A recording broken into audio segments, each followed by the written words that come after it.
صورت ایسی ہونی چاہیے کہ جس کے اندر رسول اللہ کو مستثنا کیا گیا ہو کہ ساری امت کی وراثت تو چلے گی قرآن کے اس قانون کے مطابق، لیکن پیغمبر کی وراثت نہیں ہوگی، اس کی نہیں چلے گی۔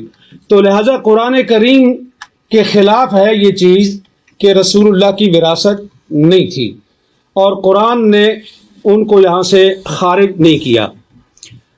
اب حضرت ابو بکر رضی اللہ عنہ نے حضرت فاطمہ کے کلیم کو رد کرنے کے لیے جو روایت پیش کی، بخاری میں بھی ہے، مسلم میں بھی ہے، دوسری تمام شیعہ کتابوں میں بھی ہے اور سنی کتابوں میں بھی، اس کے اندر 3 پوائنٹ ہیں۔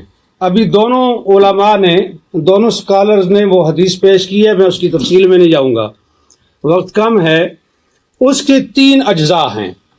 پہلا جز یہ ہے کہ انبیاء کسی کے وارث نہیں ہوتے، یعنی وہ اپنے والدین کی وراثت نہیں لیتے۔ دوسرا پوائنٹ یہ ہے کہ انبیاء کی وراثت نہیں ہوتی، ان کا کوئی رشتہ دار اور ان کے کوئی قریبی جو ہیں عزیز، وہ ان کی وراثت نہیں لے سکتے۔ اور تیسرا پوائنٹ یہ ہے کہ جو کچھ انبیاء چھوڑتے ہیں وہ صدقہ ہے۔ اب یہاں سوال یہ ہے کہ انبیاء کی وراثت نہیں ہوتی، تو رسول اکرم صلی اللہ علیہ وآلہ وسلم نے اپنے والد گرامی حضرت عبداللہ بن عبد المطلب کی وراثت لی ہے۔ اس میں 3 چیزیں تھیں۔ ایک وہ ان کا مقام تھا جو ان کا آبائی مقام تھا، دوسرا ام ایمن جو لونڈی تھی، اور تیسری چیز جو ہے وہ تلواریں اور اونٹنی تھی۔ بعض کہتے ہیں ایک سے زیادہ اونٹ تھے، بعض کہتے ہیں ایک تھے، چلو ایک ہی صحیح، ہم ایک ہی پر اکتفا کرتے ہیں۔ تو یہ وراثت تھی رسول اللہ کے والد کی۔ رسول اللہ نے یہ وراثت اپنے والد سے لے لی، تو یہ کیسے وہ کہہ سکتے ہیں کہ انبیاء وراثت نہیں لیتے؟ آپ بچپن میں وراثت لے چکے، اور نبوت ملنے کے بعد آپ نے کہا ہم کسی کے وارث نہیں ہوتے۔ یہ دونوں باتیں ایک دوسرے کے متضاد ہیں، یہ قول اور یہ عمل، یہ دونوں ایک دوسرے کے خلاف ہیں۔ تو رسول اللہ نے اپنے والد کی وراثت لی ہے، لہٰذا یہ بات درست نہیں کہ انبیاء کسی کے وارث نہیں ہوتے۔ دوسری چیز ہے کہ انبیاء کی اولاد جو ہے اس کی کوئی وارث نہیں ہوتی، وہ وارث نہیں ہوتی، تو وہ وارث سلیمان و داؤد۔ اور حضرت زکریا علیہ السلام نے جو کہا کہ انی خفت الموالی من ورائی، یہ علماء کے لیے یہ لفظ جو ہے یہ قابل غور ہے اہل علم کے لیے، کہ حضرت زکریا یہ کہہ رہے ہیں کہ انی خفت الموالی، میں موالی سے ڈرتا ہوں، مجھے ڈر ہے، اس لیے میں تجھ سے مانگ رہا ہوں کہ مجھے ایک وارث چاہیے۔ اب یہاں جو سکالر یہ فرماتے ہیں کہ یہ وراثت علم کی وراثت تھی، نبوت کی وراثت تھی، تو خفت الموالی کو آپ کہاں لے کے جائیں گے؟ کیا حضرت زکریا کو اپنے موالی سے یہ ڈر تھا کہ وہ میرا علم چھین لیں گے، میری نبوت چھین لیں گے؟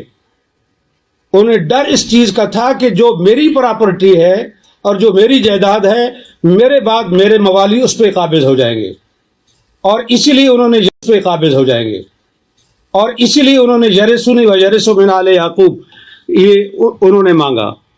اور اسی چیز کو حضرت فاطمہ نے حضرت ابو بکر کے سامنے یہ پیش، وہ صحیح معنوں میں موالی تھے، ہماری پنجابی زبان میں موالی کہتے ہیں، موالی لو۔ مفتی صاحب ذرا سے اگر خلاصہ کر سکے۔ جی بالکل خلاصہ کر، پچھلی ساری کتاب تو گزارش یہ ہے کہ یہ ہے قرآن، اور یہ کہہ رہے ہیں ڈاکٹر علی کے وقت نہیں ہے تو میں اس کو مختصر کرتا ہوں، صرف تاریخی لحاظ سے ایک چیز پیش کر کے، کہ حضرت ابو بکر اور حضرت عمر کے دور میں گورنمنٹ کے قبضے میں رہا فدق، حضرت عثمان نے سارا مروان کو بخش دیا۔ اگر مسلمانوں کی پراپرٹی تھی تو تیسرے خلیفہ کو یہ حق کس طرح تھا کہ وہ مروان بن الحکم کو سارا دے دے؟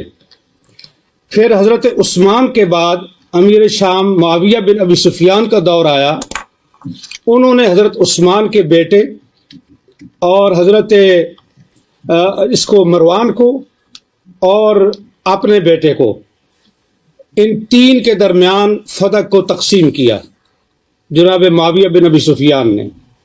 عمر بن عبدالعزیز آئے، انہوں نے یہ، اور پھر مروان نے یہ جائیداد وراثت کے طور پر اس کی اولاد کو پہنچی، عبدالعزیز بن مروان کو، اور اس کے ذریعے سے حضرت عمر بن عبدالعزیز تک پہنچی۔ عمر بن عبدالعزیز نے سارا فدق جو ہے وہ اولاد فاطمہ کو واپس کیا، یہ کہہ کر کے کہ یہ ان کا حق ہے، ان کے ساتھ زیادتی ہوئی ہے۔